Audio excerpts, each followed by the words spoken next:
to 1057 WLGC presents Airing It Out. Now, here's your host, Drew Skaggs.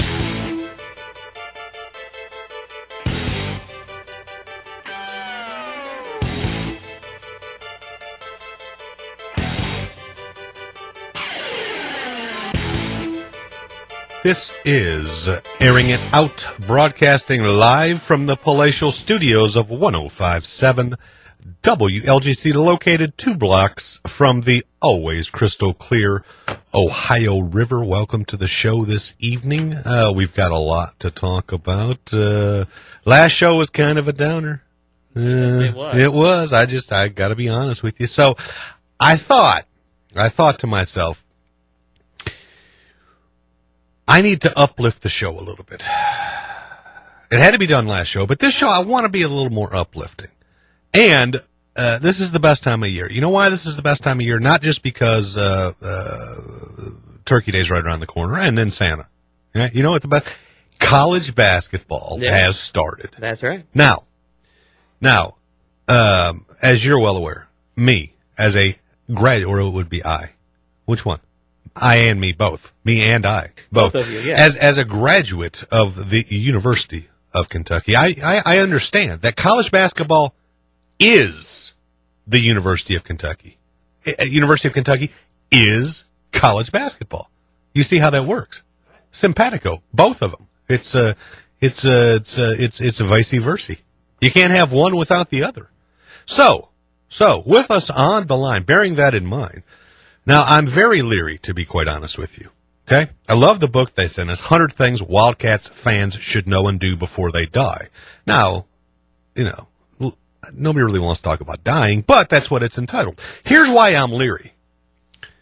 Joe Cox is one of the authors of this book. Now, he graduated from Western and the University of Louisville. It makes me very leery. Joe, please. Explain yourself.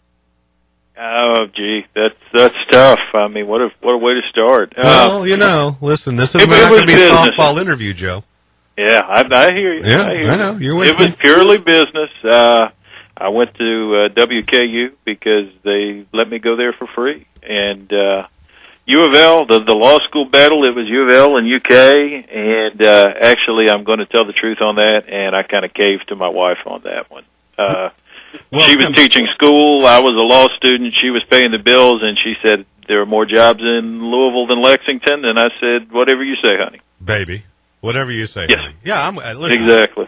Listen, you're fully absolved. Because, listen, the Western thing, I could let the Western thing go by. But the Louisville thing really caused my eyebrows to you know, kind of furrow. You know how that goes? But, you know, as you explain yourself, I completely understand where you're coming from with that. Being married myself, I'm with you there. So you practice law in Bowling Green. That's right. Yeah, I've moved back here to the western end of the state. But in the interest of full disclosure, Drew, he's disclosing I know a little bit about Ashland. Oh, do you? I do. My dad got his master's degree at Marshall.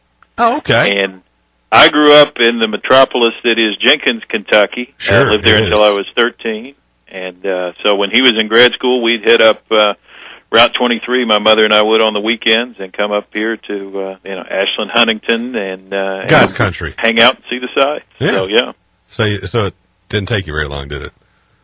A couple hours. Yeah, right. Hey, so do you know Craig Stahl? This is like do you know Craig?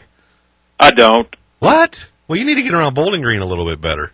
He's what about Brent Hendricks? You know Brent? This is not sounds this familiar, is not but I'm going blanking.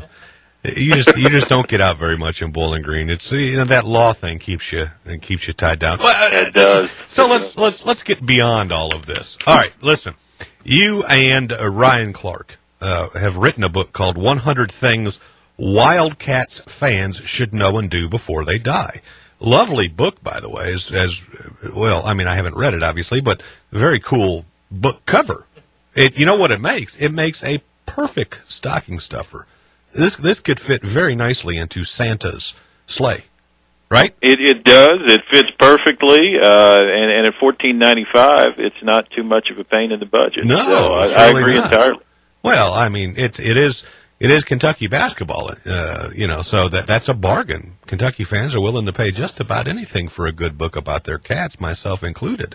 In the words of Cousin Eddie, it's the gift that keeps on giving. Yeah, absolutely. So we had some guys in here earlier, financial guys. You know how they are. They're just very well. You're a lawyer, you understand. So there's a lot of the same similarities. What are you think I'm busting on Joe? Joe understands. He hears lawyer stuff all the time. It's what happens when you're a lawyer. So we had financial guys in here in the previous hour, the prior hour, all big Kentucky fans, and I was the host of the show before this. We were talking about the guest coming on, which happens to be you, and we were all wondering right off the bat. We want to know. Now don't give it away just yet. The second most visited shrine for UK fans, of course, after Rupp Arena. My guess was Wildcat Lodge. I heard, whether the new Cole Lodge or the old one, Joe B's. I also heard Memorial Coliseum. I also threw out maybe it was the corner of Woodland and Euclid where everybody goes to celebrate. We've got to know what is the second most visited shrine for Kentucky basketball fans. Now, I didn't write this line, but if my memory is right, the correct answer is Adolph Rupp's grave. Oh, really? That didn't even come up. The Baron in the brown suit. Yep.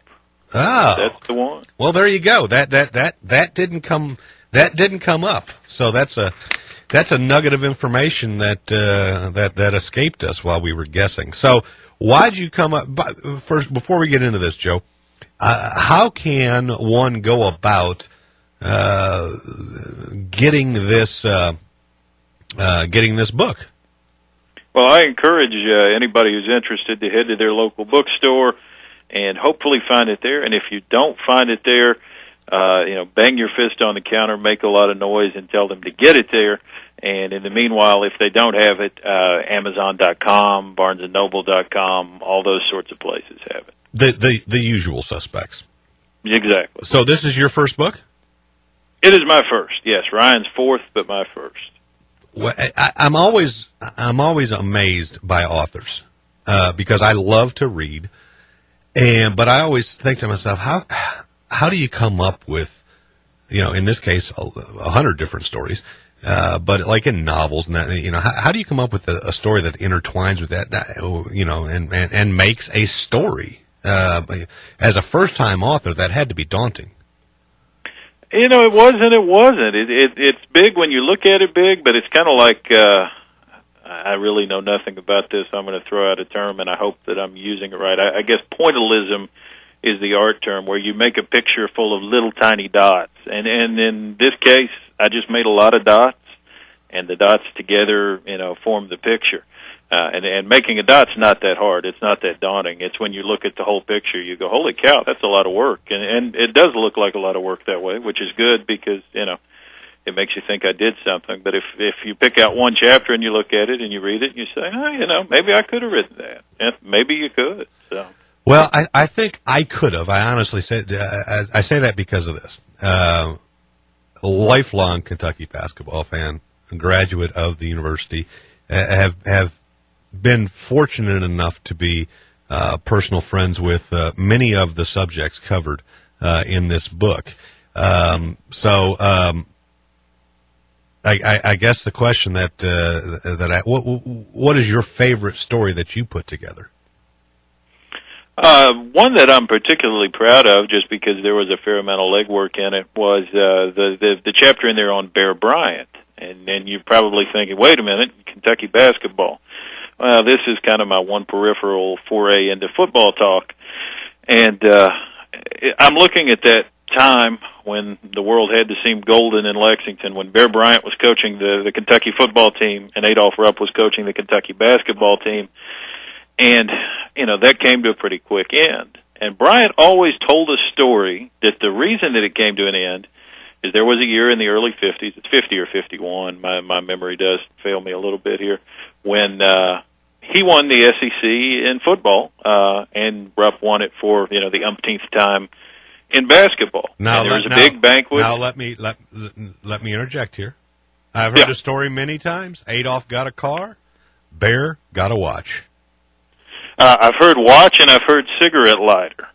But in researching the story, what I found out is it's a great story. It's just not true. Really? There was no car given to Rupp. Bryant told this story shortly after that season at a few banquets, and I think he told it as sort of a self-deprecating joke. Right. And somewhere along the line, he decided it was true. Because in the 60s, he told it to Sports Illustrated, which ran it as fact. But what I did find out when I went and looked back, no car given to Rupp around that time. But in, I think, 52, the governor of Kentucky got some allies together, had a big drive to raise money, and bought a new car for a UK coach. The coach was Bear Bryant. Really?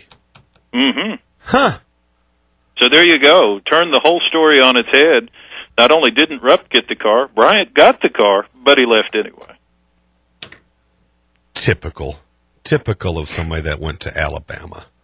But I guarantee you that was a golden age there. But you had two personalities that were, I think it's safe to say. Well, I mean, maybe not Bryant at that time, but with Adolph Rupp, absolutely the brightest bulb in the college basketball universe. I don't think there's any doubt. Coming off winning titles in 1948, winning titles in 1949. And 51, if my memory serves. So, yeah, right. He was the brightest bulb, and then Bear Bryant.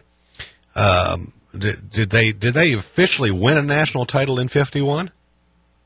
I think it's one of those national titles they beat that at Oklahoma. the time nobody recognized, but Right. now, in retrospect, they say they won one. Well, we should definitely. I mean, it's Kentucky football. We got to hold on to whatever we can hold on to, because Lord knows we don't have a whole lot to hold on to as we wait for compared 10-1 again. Yeah, we may be waiting a while. Right, exactly, as compared to basketball. Well, that's a pretty cool story. With me on the line, Joe Cox, one of the authors of 100 Things Wildcats Fans Should Know and Do Before They Die. So we got the second most visited shrine, which would be Coach Rupp's grave. We talked about the Bear Bryant Adolph deal. I want to. This is near and dear to my heart. In your release here, you have Pitino's legendary 89-90 UK coaching staff. Now, I was there at UK during that time, and became really good friends with, and still am good friends with Sean Woods and Darren Feldhouse. Pelfrey not so much, because he had a girlfriend all through college, and he took basketball very, very seriously.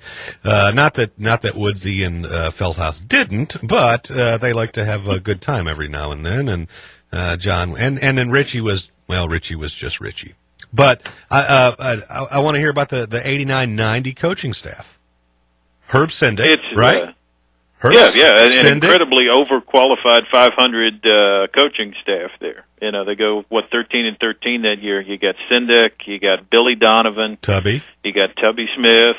If you want to lump him in there, Rock Oliver's done some pretty good things as a strength and conditioning guy, and he's back. Right. Yeah, he's back under Cal. For the strength and conditioning thing. Yeah, that is a heck of a staff when you look at it, because you got Sindick that coached, he went to North Carolina State, spent many years there, now is the head coach at Arizona State, if memory serves. Tubby had 10-year run at UK, was able to put a banner up for us. And which, by the way, I don't know if you cover this in the book or not. What always amazed me about what went on around Orlando Tubby Smith and his departure from Kentucky was that Kentucky shoved him out the door, when in reality they didn't know what was going on until he lands on the tarmac in Minneapolis, and shortly thereafter becomes the Minnesota coach. Yeah, there was a definite scramble at that time, which results in the hiring of the guy who's number 100 on the 1 to 100. I don't know who you're talking about. Yeah, I forget his name. I don't. I know it went. It did go right from Tubby to Calipari, right? Isn't that? Yeah. Isn't that how that? I think that's how it works. I seem to miss 2 years there, 3 years there. Be careful, Joe. We're not talking about college anymore. We're talking about. But yeah, you're right. I know Kentucky fans prefer selective amnesia when it comes to Billy Clyde. But then again, you also have you've got Billy D, who won it in 2000. Was it 2007 and 2008? Is that when, or was it 4 and 5? I think 4 and 5. Yeah, I think it was 4 and 5. So yeah, I mean, you talk about a staff. That was a wonderful staff, and they did go 13 and 13. But I listen, I remember it because we were on probation. It was god awful that last year that Eddie coached when we went 13 and 19. But we still packed Rupp Arena. It's still Kentucky basketball.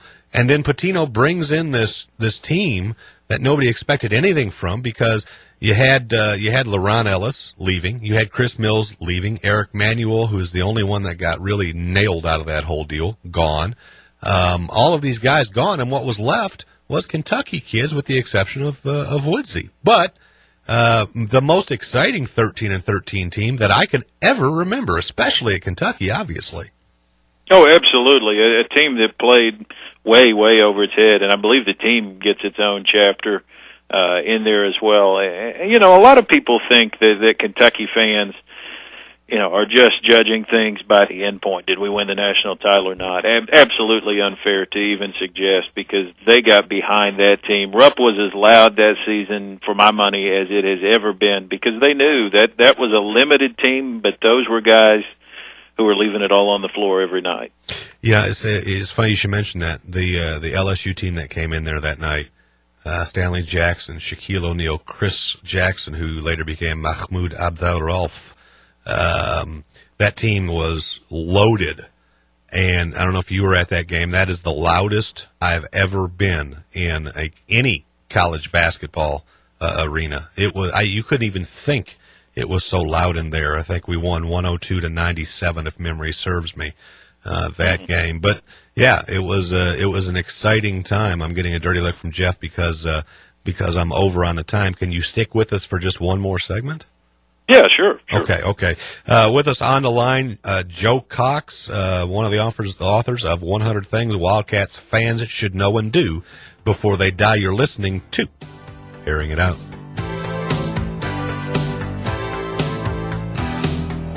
We'll be right back after this break with more of Airing It Out with Drew Skaggs on the Best Country 105.7 WLGC. The Best Country 105.7 WLGC now returns you to Airing It Out. Once again, here's Drew Skaggs.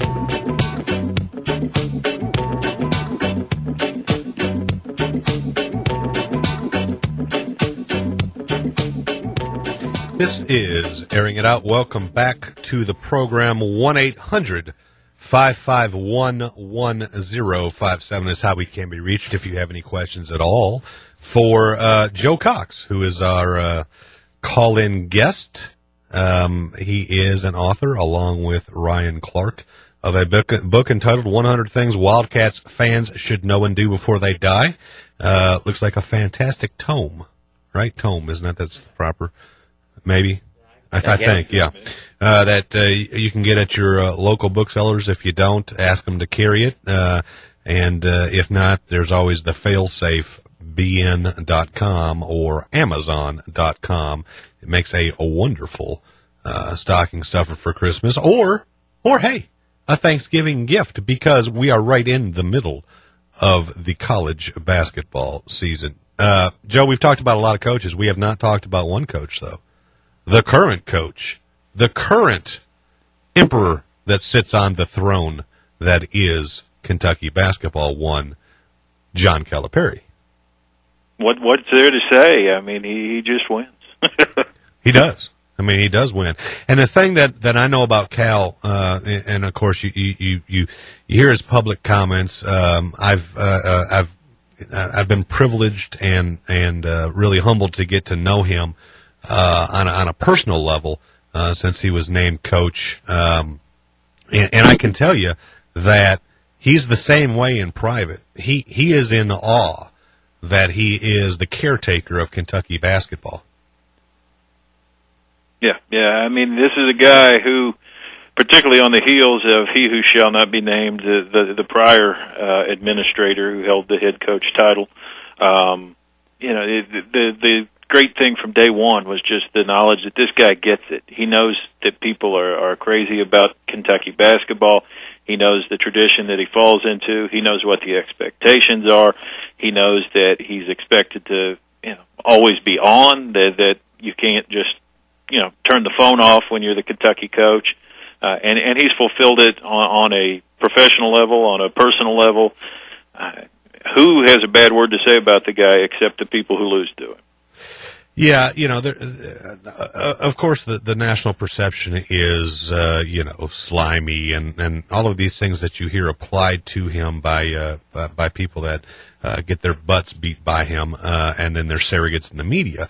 But the fact of the matter is he has never been personally implicated in any NCAA violations, unlike another Kentucky coach, Rick Pitino, who was implicated at the University of Hawaii with recruiting violations. It amazes me. Roy Williams, personally implicated. Of course, Jim Calhoun, obviously the guy's won 3 national titles, but the guy has been whacked by the NCAA pretty much on a consistent basis for the last decade. Now retired, Jim Calhoun. The double standard to me is amazing when it comes to Cal. Yeah, and I will freely admit, Drew, when Cal was hired, I was a little bit concerned. I didn't know him. I wasn't really all that familiar with his body of work. I had some concerns. But the thing about it is this: as many people as there are who have a vested interest right now in catching Cal in anything that's the least bit backward or underhanded, if he were doing anything, it would come out. Since it hasn't come out, he's not doing anything. Well, listen, what's the best way to put this? Here's the deal, at least in my opinion. He has set this thing up so that he doesn't need to do anything. The golden ticket is now a scholarship offer from John Calipari and the University of Kentucky. Exactly. They're going to be when you can pick your player. Yeah, they're going to be cash. They know that within 8 months, history has already proved this for history's already proven this the last 3 years.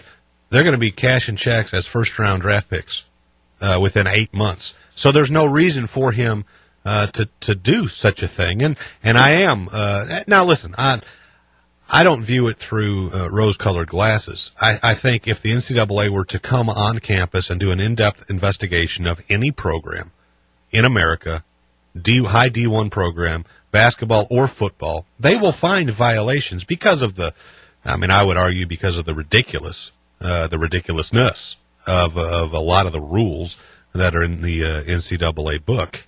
Agree on both fronts. Yeah, but I find it funny. You wait until that banner comes down. It ain't coming down. That banner's up there, and it's not coming down. And the fear that they have is they see it laying out in front of John Calipari that hey, he could put up 2 or 3 more of those banners, and I think that's his goal. I think that's his goal. He wants to put Kentucky over the top of UCLA. That's my opinion. Well, and I think if and when that happens, and it's entirely possible that it does, at that point, is there even a conversation anymore about is UK the greatest program? I mean, they've got the most victories. They lead pretty much all of the relevant tournament statistics as far as appearances, Sweet 16s, except for titles. And UCLA has that crazy run with John Wooden that's going to be very hard for anybody to match. But in my mind, it's more impressive to be able to say, okay, we won 2 titles in the 40s, we won 2 titles in the 50s, we won a title in the 70s, we won 2 titles in the 90s, we won, you fill in the blank, titles in the teens. And at that point, when it goes over the top, I don't see what anybody else's talking point is anymore. And that's the amazing thing about it, and that's what I try to explain when I engage in as philosophical as I can get discussions about college basketball, is that you can go to Duke, and I'm not denying that they have great tradition at Duke, but how many titles have they won other than a coach named Mike Krzyzewski? 0. Yeah. How many titles had now? North Carolina could be thrown into that mix because you got 2. You got Dean Smith and you got Roy Williams.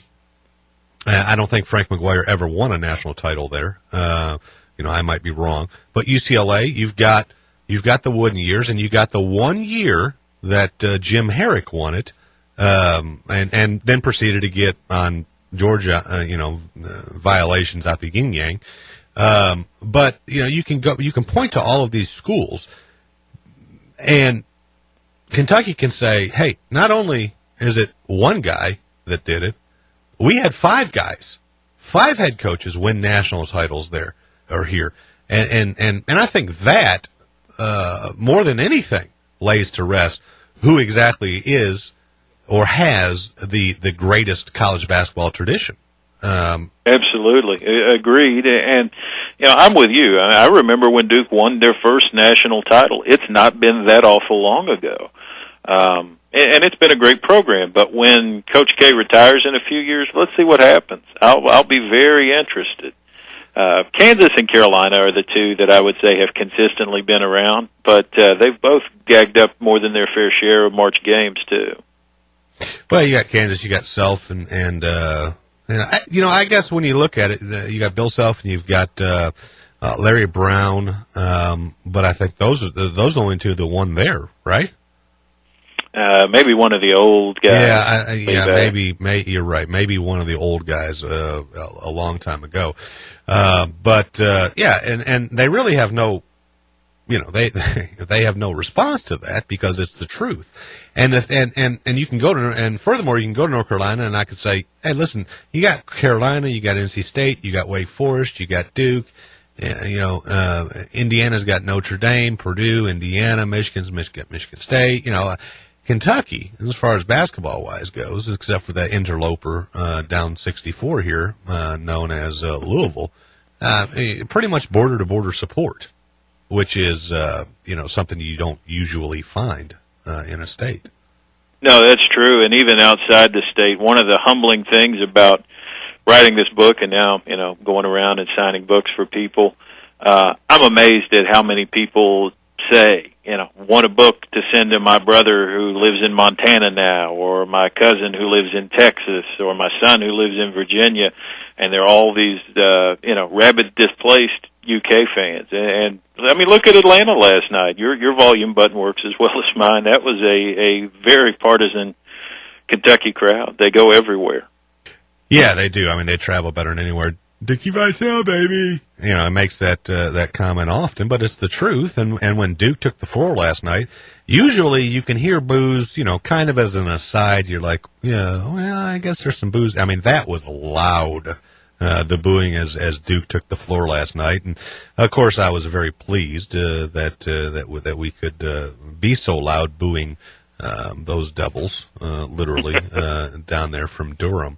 But you're right. In going back to Duke, or continuing with Duke, we'll see. We'll see what happens after St. Mike of K leaves down there. And while we're at it, who do you see? I think they'll bring. I think they'll bring back the left-handed. Is it Johnny Dawkins? Is he out at Stanford now? I believe that's right. Yeah. I bet you they bring back Dawkins. Jeez, I don't know. I've heard Wojo, but really, Wojo? Yeah. What have they done? He'd be slapping the floor all the time. He wouldn't be coaching. He'd just be slapping the floor. I think it might be nice to have Wojo just on a personal level so that he can slap the floor and we can beat him by 50 or something. Yeah, that would be nice. I would love to beat Wojo by 50 or have McGlure go down on the floor with him and and get in a tussle, and Wojo starts crying like his shoulders being separated because McClure's just trying to get off the ground, and that ACC homer, thank God he's no longer calling games, I've blocked him out of my mind. Billy Packer. Billy Packer. Yeah, Packer is, what's McGlure doing? Yeah, that was awful. So, yeah, I can't stand Duke. Yeah, that whole incident, by the way, is in the book. I had to write about. Oh, really? McGlure's the deal Duke with that? revenge game, and yeah, I talked about Wojo's Academy Award performance. Did you really? Wow. Yeah. It stuck in my mind. Duke was not a very likable team.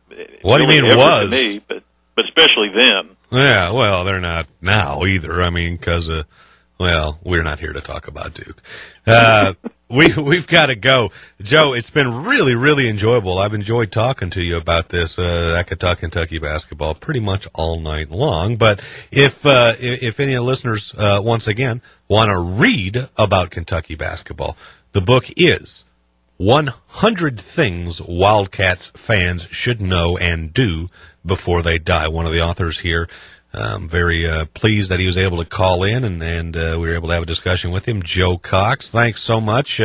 Joe, best luck on this book and any future endeavors you might have in the it's not audio world. What is the world I'm looking for? Literary world. There we go. We'll call it literary. It's a little light for literary, but we'll go there. I do also want to mention to your listeners, if they want to kind of keep up with signings that we're doing. So far, Lexington is as far east as I think we're going to make it, but you never know. We're still working on some more dates. They can follow us at www.facebook.com/100 Things Wildcats. Now, 100 Things Wildcats. I'll make sure and say that before we get off the air here. But let me ask you something. What do you got against Eastern Kentucky? I mean, Eastern Kentucky is the breadbasket of Kentucky basketball fans. There's no more rabid fans than Eastern Kentuckians. Adolph Rupp, once said. I'm in Eastern Kentucky, and believe me, I know you're preaching to the choir. And I hope to arrange some over there. It's a long haul from Bowling Green, and I've driven hopefully it many we'll get times. A couple of bookstores that want to do it. So sounds good to me. I'll go. What did Rupp say? I lift my eyes to the hills from whence comes my help. That was a Bible verse that he liked to quote about. That's what he said, and that's what he did. Yeah. Well, I don't see Cal recruiting a whole lot of Eastern Kentucky kids, but it is 2012 after all, so a little bit different. Hey, Joe, appreciate it once again. Best of luck on your book. I hope you sell out the first printing. Thank you, Drew. I appreciate it. Good talking with you. Good talking to you. Take care. That was Joe Cox, one of the authors of 100 Things Wildcats Fans Should Know and Do Before They Die. You're listening to Airing It Out.